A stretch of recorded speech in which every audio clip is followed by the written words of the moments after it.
M Kumar mathematics classes.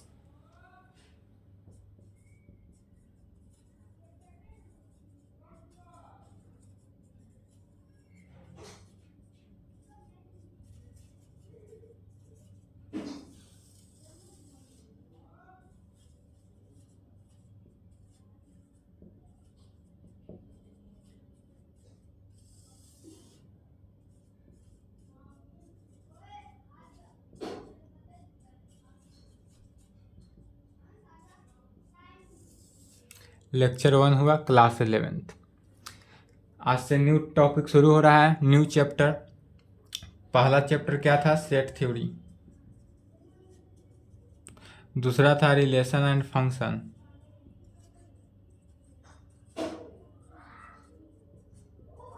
पहला chapter क्या था? Set theory. दूसरा था रिलेशन एंड फंक्शन। यह 2 चैप्टर आपका क्या है? कंप्लीट हो चुका है। आई होप कि आपको अच्छा से समझ में आया होगा। कहीं से कोई डाउट, दिक्कत, कन्फ्यूजन इस दोनों चैप्टर में हुआ हो तो आप बेझिझक इस नंबर पे मैसेज कांटेक्ट कर सकते हैं। अदरवाइज अब नया चैप्टर फर्स्ट था सेट थ्योरी, चैप्टर सेकंड क्या था? Relation and function. तो आज लेक्चर 1 है, शुरू करते हैं न्यू चैप्टर। चैप्टर कौन सा हो गया? थर्ड। चैप्टर थर्ड का उपयोग जो है वह आपको 11th में है, मैट्रिक में भी आपका पढ़े हैं। चैप्टर थर्ड जो है यह आपको सेट थ्योरी और रिलेशन एंड फंक्शन आपको इसलिए मज़ा नहीं आएगा क्योंकि ये पहला टाइम मिला है आपको। मैट्रिक क्लास पहला दूसरा से मैट्रिक तक कभी नहीं मिला set theory and relation function, direct आपको 11th में मिला। यह पढ़ाने का मेन मकसद 11th में यही था कि पहले आप सेट थ्योरी पढ़ ले ताकि आपको 12th क्लास में भी जब जाएंगे तो सेट रिलेशन एंड फंक्शन मिलेगा। 12th क्लास में भी रिलेशन एंड फंक्शन है। जहाँ 11th पढ़ा के ख़त्म किए हैं 1 function, unto function, into function, many 1 2 function, यह जितने फंक्शन पढ़ाए हैं सभी का डिटेल फिर 12th क्लास में भी पढ़ना है और हम पढ़ाएंगे भी। बट यहाँ भी पढ़ाए हैं, जो यहाँ सिलेबस में था वो भी कंप्लीट कराना था। तो चैप्टर 1 और चैप्टर 2 थोड़ा लैंग्वेज बेस्ड चैप्टर था तो इसलिए तो यह हो गया। अब आता है चैप्टर थर्ड। चैप्टर थर्ड जो है आपने मैट्रिक क्लास में भी पढ़ा है। चैप्टर थर्ड मैट्रिक में भी पढ़े हैं थोड़ा सा। अब मैट्रिक से क्या आता है? हायर लेवल आना है। मैट्रिक से हायर लेवल, अपना लेवल को क्या करना है? बढ़ा देना है मैट्रिक से। उसके बाद यह आपको सिर्फ और सिर्फ 11th के लिए नहीं है बाबू। फिर ध्यान देंगे कि यह नहीं समझेंगे कि हाँ यह इसका सिर्फ और सिर्फ यह ना समझे कि हाँ 11th का बुक है 12th में इसे एग्जाम में नहीं पूछेगा। अरे 12th में नहीं पूछेगा, रिलेशन एंड फंक्शन 12th में भी तो पढ़ना है। अभी अगर आप ध्यान से नहीं पढ़िएगा तो फिर 12th में आपको मन नहीं लगेगा, 12th में आप क्लास कंटिन्यू नहीं करिएगा और 100 नंबर लाने के लिए आपको यह सब के सब पढ़ना ही पड़ेगा। चैप्टर थर्ड मैट्रिक में पढ़े थे, अब उससे हायर लेवल जाना है।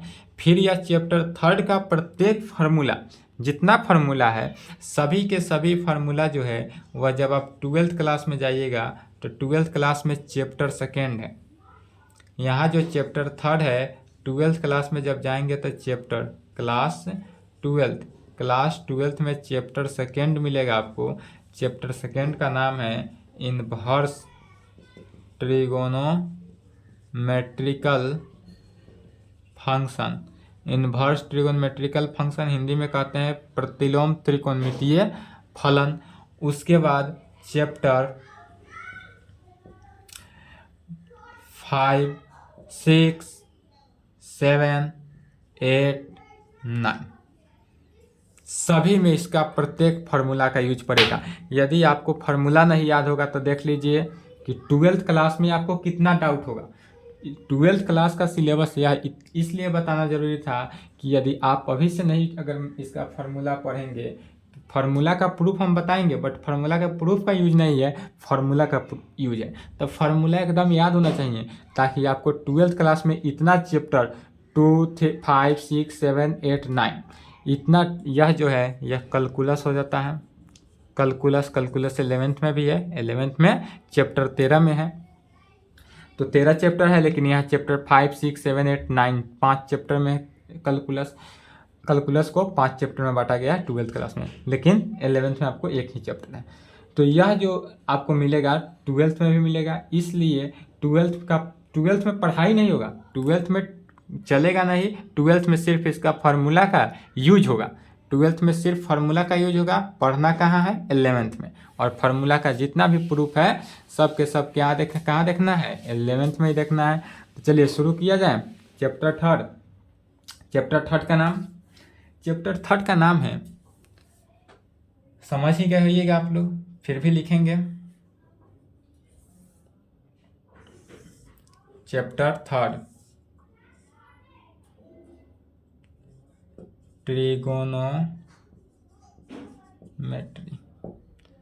ट्रिगोनोमेट्री हिंदी में कहेंगे त्रिकोणमिति।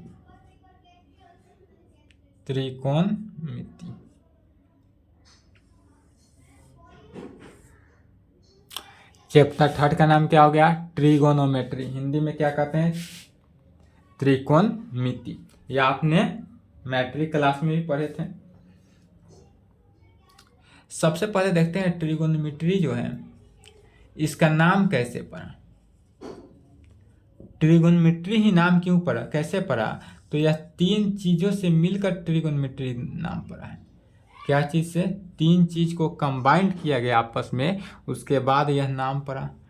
3 चीज में आता है सबसे पहले TRI का मतलब होता है ट्रायंगल।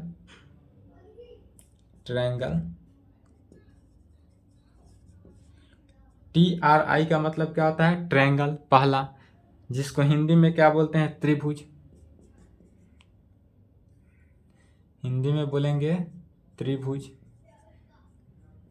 दूसरा आ जाता है गोनो जो है वह गोनो जो है वह गोनिया शब्द से निकला हुआ है। किस शब्द से निकला है, गोनिया।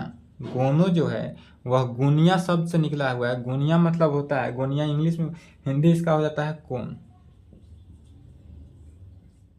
उसके बाद आता है मेट्री जो है, मेट्री कहें या इसी को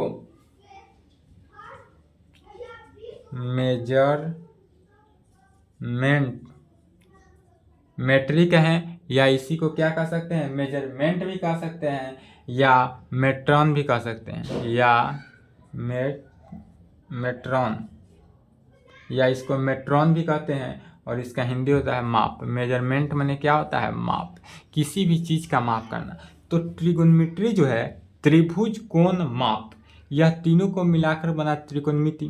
त्रिभुज को मिलाया, कोण को मिलाया, माप को मिलाया, अर्थात ट्रायंगल को मिलाया, गोनिया को मिलाया, मेजरमेंट को मिलाया। जब पहले त्रिभुज बनाया गया, त्रिभुज इस प्रकार से बनता है तो आपको पता ही है। उसके बाद कोण बना, उसके बाद क्या बना, कोण बना। उसके बाद इस सब का माप लिया गया और इसी कंडीशन से क्या बन जाता है, त्रिकोणमिति, त्रिकोणमिति कितने शब्द से बना है, 3 शब्द से। कौन कौन, ट्रिगोनोमेट्री, अर्थात ट्राई में ना ट्रायंगल का मीनिंग हुआ हिंदी में त्रिभुज। गोनो माने गुनिया, कोण। मेजरमेंट माने माप। मेजरमेंट जो है किसी भी चीज़ का आप माप करें, किसी भी चीज़ का माप जो करते हैं उसी को मेजरमेंट कहा जाता है। मेजरमेंट जैसे माप हो जाएगा, किसी आप कपड़ा सिलाने के दर्जी माप ले रहा है, वो भी मेजरमेंट कर रहा है। कोई राजमिस्त्री है, घर बनाना है, उसको भी माप लेना है, वो भी मेजरमेंट ही है। जो भी चीज़ हो सभी का माप लेना, किसी भी वस्तु का माप लेना, वह क्या कहलाता है, मेजरमेंट कहलाता है। चलिए तो यहाँ तक लिखे तो ट्रिगोनोमेट्री का शब्द ठीक से समझ लें, इसके बाद देखते हैं।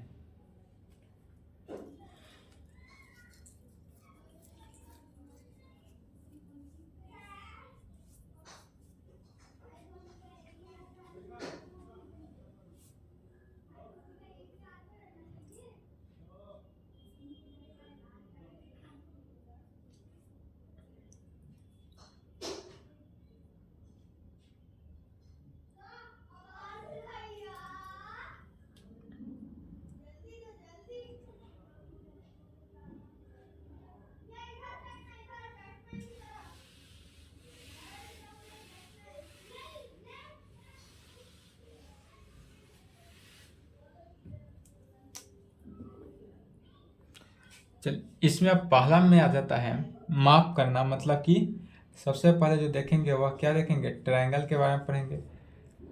ट्रायंगल पढ़ना इसमें क्या क्या है, तो सबसे पहले पढ़ना है ट्रायंगल। पहले अगर ट्रायंगल देखेंगे, ट्रायंगल में माने क्या होता है, त्रिभुज। हिंदी लिख लेंगे, हिंदी में कहेंगे ट्रायंगल के त्रिभुज, इस प्रकार से बनता है त्रिभुज। इसका डिफिनीशन मैट्रिक में ही पढ़े थे। दूसरा हो जाएगा quadratic, quadratic, क्वाड्रेट्रल, quadrilateral,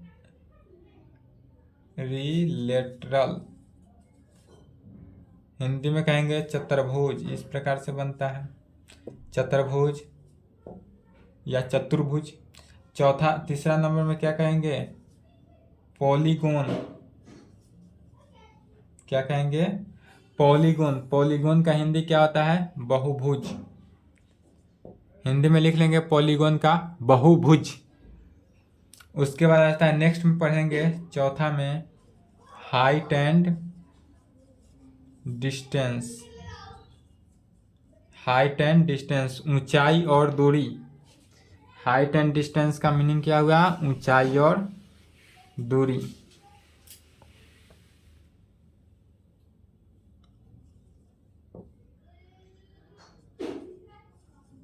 mensuration, mensuration क्षेत्रमिति। सर्किल, वृत्त, use in other subject, use in other subject. और इसको अदर सब्जेक्ट में भी इसका यूज होता है। अदर सब्जेक्ट में क्या, जैसे किस चीज़ में, फिजिक्स में होगा, इकोनॉमिक्स में होगा, and so dot dot dot, और इस प्रकार से डॉट डॉट डॉट चलेंगे। अभी और अधिक नाम है, डॉट डॉट डॉट से दर्शा देंगे।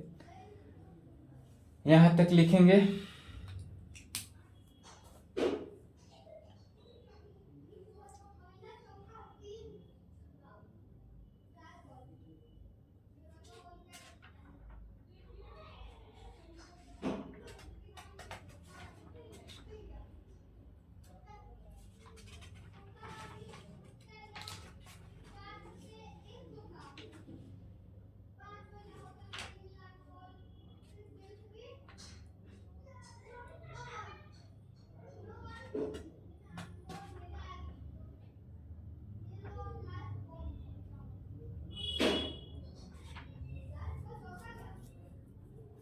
चलिए लिख लिए।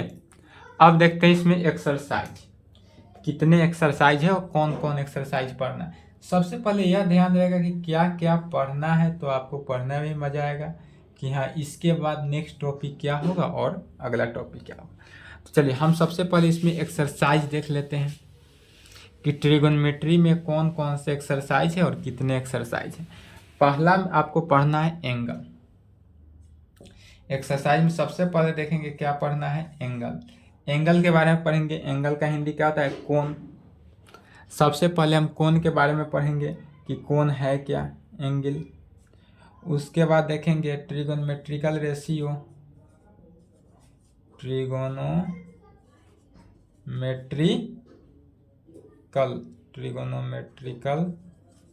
रेशियो।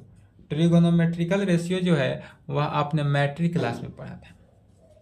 ट्रिगोनोमेट्रिकल रेशियो क्या था, मैट्रिक में याद है, sine theta is equal to p by h, cos theta is equal to b by h, tan theta is equal to p by b. यह ट्रिगोनोमेट्रिकल रेशियो है, यह आपने मैट्रिक में पढ़ चुका है।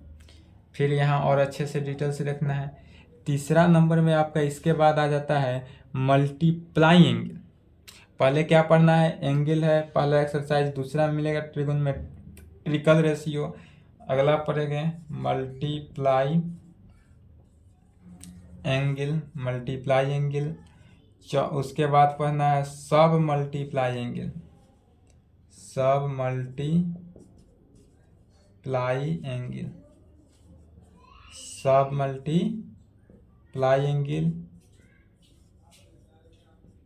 आइडेंटिटीज। उसके बाद क्या पढ़ना है, आइडेंटिटीज हो जाएगा। नेक्स्ट नेक्स्ट क्या है, general solution. General solution, general solution देखेंगे। उसके बाद हो जाएगा properties of triangle. Properties of triangle, triangle का क्या देखना है, प्रॉपर्टी देखना है, प्रॉपर्टी पढ़ेंगे। उसके बाद आएगा height and distance. Height and distance, यह भी मैट्रिक में था जो आप लोगों को समझ में नहीं आता होगा। हाइट एंड डिस्टेंस यही है। एंगल है, उसके बाद क्या है, ट्रिगोनोमेट्रिकल रेशियो है, उसके बाद मल्टीप्लाई एंगल, सब multiply angle, identities, general solution, properties of triangle, height and distance. यही एक्सरसाइज है, 8 एक्सरसाइज। इसी एक्सरसाइज को देख लेंगे। आपका एनसीईआरटी बुक, यह एक्सरसाइज अगर अच्छे से कंप्लीट कर लेंगे तो एनसीईआरटी बुक, अदर बुक, पूरा थ्योरेटिकल क्लास के बाद अदर बुक, कहीं से कोई डाउट, कोई कंफ्यूजन नहीं होगा। चाहे आप इसके अलावा भी कोई भी बुक बनाइए। अदर बुक कहने का मीनिंग, अदर बुक कहने का ही मीनिंग हो गया कि आप कोई भी बुक बनाइए, कंपटीशन का जाइए, एनडीए, एयरफोर्स, आईआईटी, कहीं से बनाइए। डाउट हो, दिक्कत हो, जरूर क्वेश्चन सेंड करें। चलिए, तो यहाँ तक लिखे तो अब शुरू किया जाए। ट्रिगोनोमेट्री शुरू किया जाए। यहाँ तक लिख ले, उसके बाद शुरू किया जाए ट्रिगोनोमेट्री।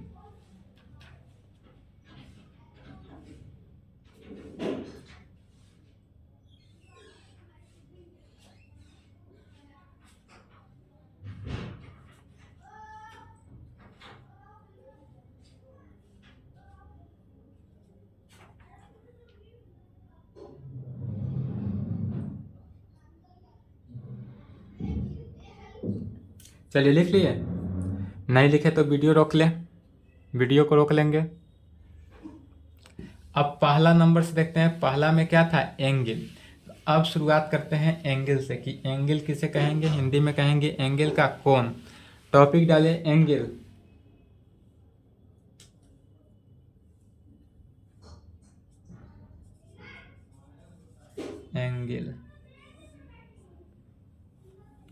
एंगल पढ़ने से पहले सबसे पहले देखते हैं कि यदि इस प्रकार से हो, यह क्या हुआ, इसको बोलते हैं लाइन सेगमेंट। अगर इस प्रकार से हम कोई लाइन दे दें, यदि यह कोई लाइन इस प्रकार से खींच दे, इसको क्या बोलेंगे, लाइन सेगमेंट। यह जो है वह हो गया हमारा लाइन सेगमेंट। हिंदी में इसको कहते हैं रेखाखंड। यह जो हुआ हमारा, यह क्या हुआ, लाइन सेगमेंट, रेखाखंड। यदि किसी भी, जैसे यह बोर्ड था, वाइट बोर्ड है, यहाँ पर कुछ नहीं है। अगर हम कुछ नहीं, यहाँ पर एक अपने से लाइन खींच दें, कोई भी अपने से लाइन खींच दे, जैसे छोटा बच्चा को देखते होइएगा, छोटा बच्चा ही बनाने में सबसे एक्सपर्ट होता है। जो 2 साल 1 साल का बच्चा हो, वह कॉपी पेंसिल स्लेट लेगा, आपको कुछ भी दीजिए उसको, और लाइन सेगमेंट आपका कितना भी बड़ा कॉपी हो, बढ़िया हो, सभी पर क्या करेगा, लाइन सेगमेंट बना देगा। तो वह जो बनाता है छोटा बच्चा, वह क्या बनाता है, लाइन सेगमेंट। वह तो आप समझ सकते हैं क्योंकि आप भी छोटे थे। अब जब यह लाइन सेगमेंट हो गया तो अब उससे आप थोड़ा सा बड़े होइए। साल भर के थे तो आप लाइन सेगमेंट बनाते थे। अब साल से थोड़ा ऊपर आइए, साल भर के थे, उसके बाद अब मान लीजिए आप 5 साल के हो गए। तो 5 साल के हो जाइएगा तो क्या करिए कि लाइन सेगमेंट तो बनाना सीखे हम पहले साल, जब बोलते नहीं थे तभी लाइन सेगमेंट बना देते थे। उसके बाद जब थोड़ा सा सियान हुए, 5 साल के हुए, तो लाइन सेगमेंट बनाते थे, तो लाइन सेगमेंट बनाएंगे ही। और जहाँ लाइन सेगमेंट बन गया वहाँ पर क्या करते थे कि एगो तीर इस प्रकार से दे दिए, इस प्रकार से एक तरफ, दोनों साइड नहीं, यदि एक साइड से इस प्रकार दे देंगे तब इसी को कहेंगे क्या, यह हमारा बन गया रे। अगर इतना बना लिए तो इसको क्या बोल देंगे हम, अब रे बना लिए। रे माने हिंदी में इसको क्या कहेंगे, किरण। रे माने होता है हिंदी इसका किरण। यह जो बन गया अब हमारा रे बन गया। जब 1 साल के थे तो रेखाखंड बना लेते थे, फिर 5 साल के हुए रे बना लिए, किरण बना लिए। अब उससे थोड़ा ज़्यादा जाएंगे, जब 10 साल के जाएंगे तो 10 साल के बाद गए तो क्या हुआ, फिर थोड़ा मन में बदमाशी आया, कहें कि लाइन सेगमेंट बनाना तो सीखे ही हैं, तो चलो लाइन सेगमेंट बना लेते हैं। उसके बाद अगर हमने रे भी बनाना सीखा है तो चलो रे भी बना लेते हैं। यहाँ तक बना लिए, उसके बाद फिर कहिएगा कि ना अब फिर थोड़ा बदमाशी करते हैं। जब 10 साल के हो गए तो बदमाशी करेंगे, तो अब इधर से भी दे देंगे, इधर से भी दे देंगे। अदरवाइज किसी को मतलब नहीं है, कोई नहीं समझेगा कि हाँ ये लाइन सेगमेंट है, रे है, अब इधर से भी दे दिए तो क्या जाने क्या कुछ बना होगा। लेकिन यह जो बना वह क्या बन गया, हमारा लाइन बन गया। इसको बोलते हैं लाइन, हिंदी में क्या बोलेंगे, रेखा।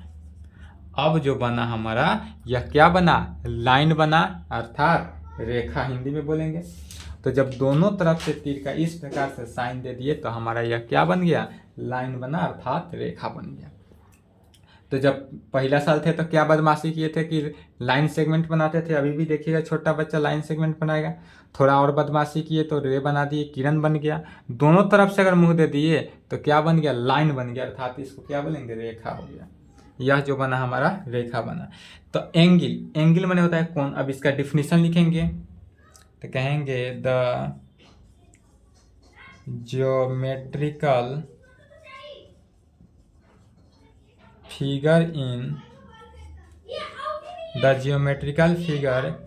in which two rays have same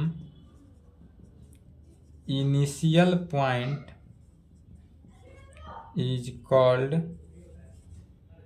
angle।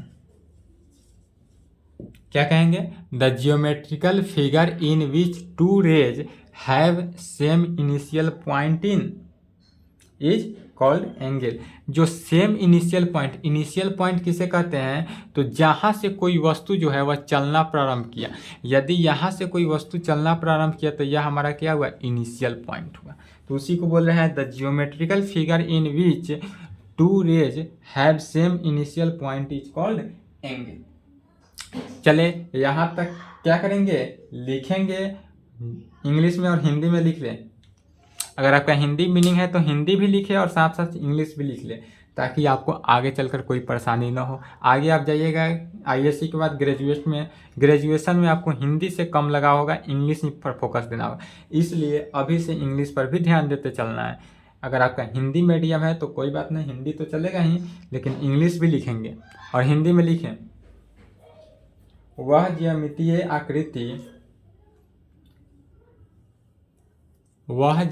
आकृति जिसमें दो किरण एक ही शुरुआत बिंदु हो, जिसमें दो किरण एक ही शुरुआत बिंदु हो, उसे कोण कहते हैं, उसे कोण कहते हैं। वह ज्यामितीय आकृति जिसमें दो किरण एक ही शुरुआत बिंदु से हो, क्या कहेंगे, कोण। तो वह ज्यामितीय आकृति जिसमें दो किरण का एक ही शुरुआत बिंदु हो, उसे कोण कहते हैं।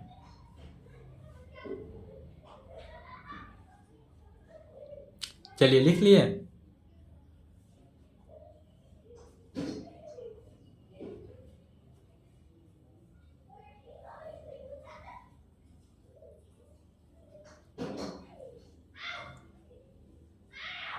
चलिए लिख लिए, नहीं लिखे तो वीडियो रोकेंगे, वीडियो रोक कर लिख लेंगे।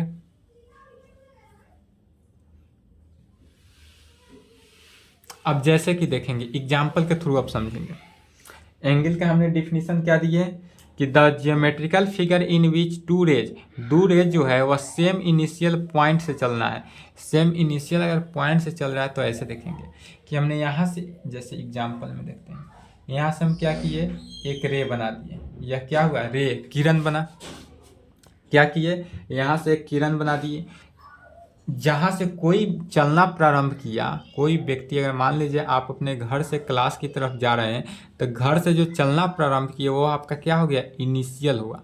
घर से चलना प्रारंभ किए तो अभी आपका घर जो है वह क्या हुआ, इनिशियल हुआ। बट अगर आप कहिएगा कि नहीं हम क्लास से घर की तरफ जा रहे हैं, तब आपका जो है क्लास जो है वह आपका क्या हुआ, इनिशियल हुआ। तो उसी तरह देखेंगे कि यहाँ से इनिशियल हुआ, यहाँ से कोई किरण गया, फिर सेम पॉइंट कर रहा है, क्या कर रहा है, सेम इनिशियल पॉइंट, अर्थात हिंदी में क्या बोले थे, एक ही शुरुआत बिंदु। तो एक ही शुरुआत बिंदु तो यही है, यहीं से एक ही शुरुआत बिंदु से अगर कोई और दूसरा किरण ले लें, यह किरण का नाम दे दिए ए पॉइंट पे किरण है, और यह किरण जो है वह बी पॉइंट पे कोई किरण है, तो दो किरण इस प्रकार से ले ले तो यही बन गया हमारा क्या, कोण।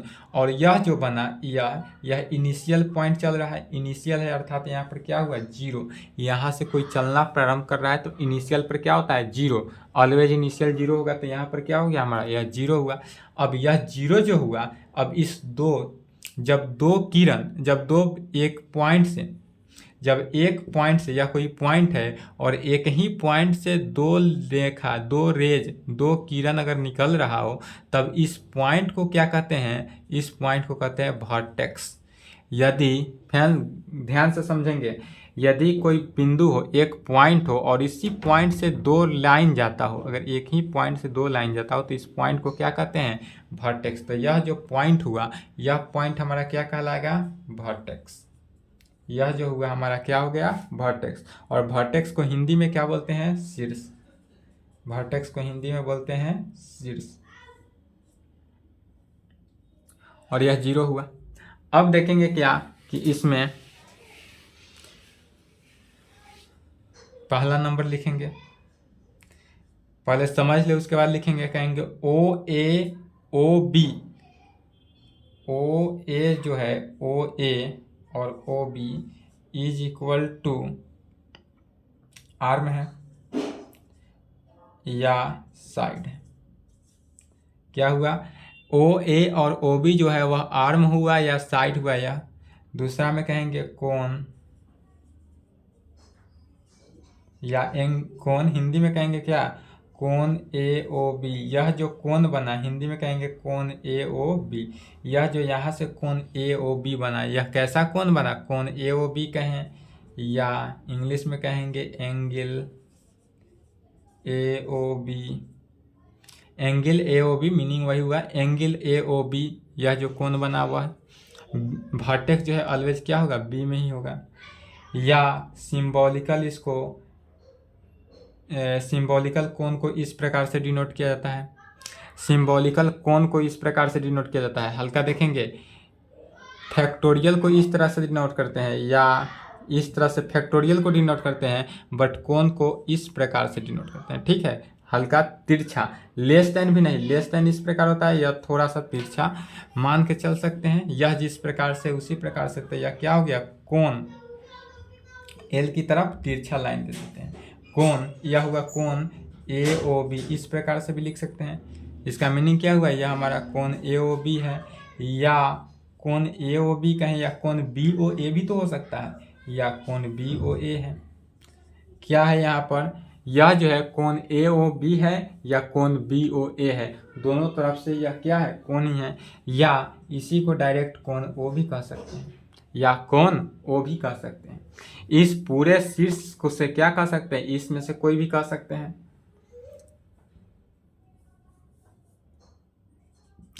फिर देख लेते हैं नेक्स्ट एग्जाम्पल,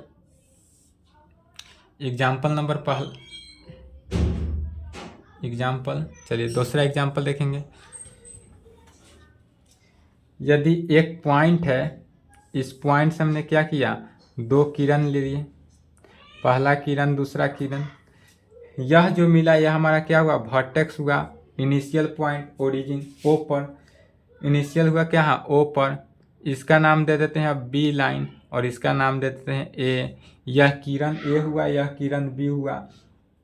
अब इसमें यहाँ पर क्या दे देते हैं कि आर जो पॉइंट है वह कोई आर पॉइंट जो है वह क्या है, कोण से बाहर है। यहाँ पर देखेंगे कि आर जो पॉइंट है वह कोण से बाहर है।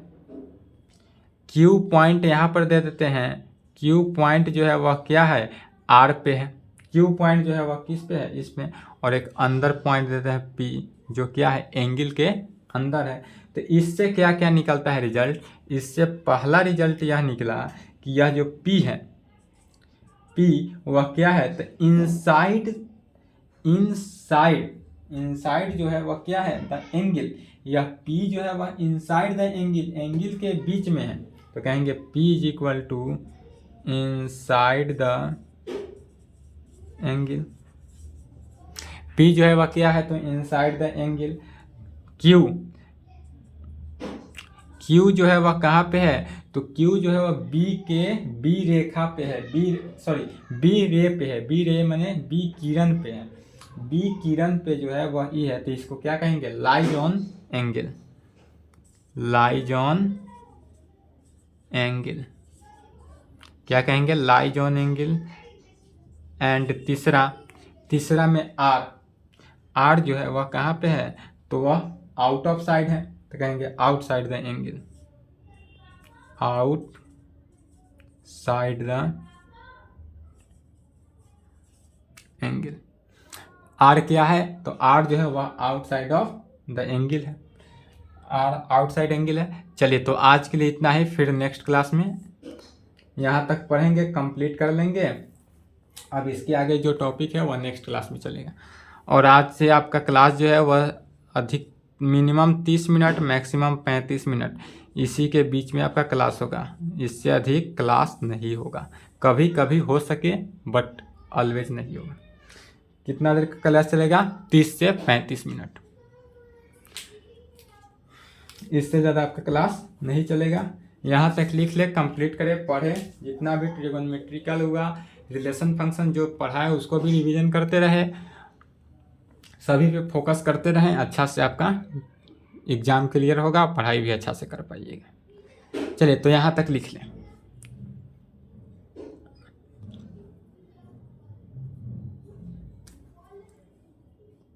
इसमें हिंदी की कोई आवश्यकता है क्या, P का मतलब लिख लें, P कोण के अंदर है, Q कोण पे है, P कोण के अंदर स्थित है, Q किरण पे स्थित है, Q किरण पे स्थित है, या कोण पे स्थित है, यह भी कह सकते हैं। R कोण से बाहर है, R कोण से बाहर, या इस तरह से भी लिख सकते हैं कि P पॉइंट बिंदु P कोण के अंदर है, बिंदु P कोण के अंदर है, बिंदु Q कोण पर है, बिंदु Q कोण पर स्थित है, बिंदु Q कोण से बाहर है और बिंदु Q कोण से बाहर है। चलिए तो आज के लिए इतना ही, लिख लें, नहीं लिखे तो वीडियो रोक के लिखें।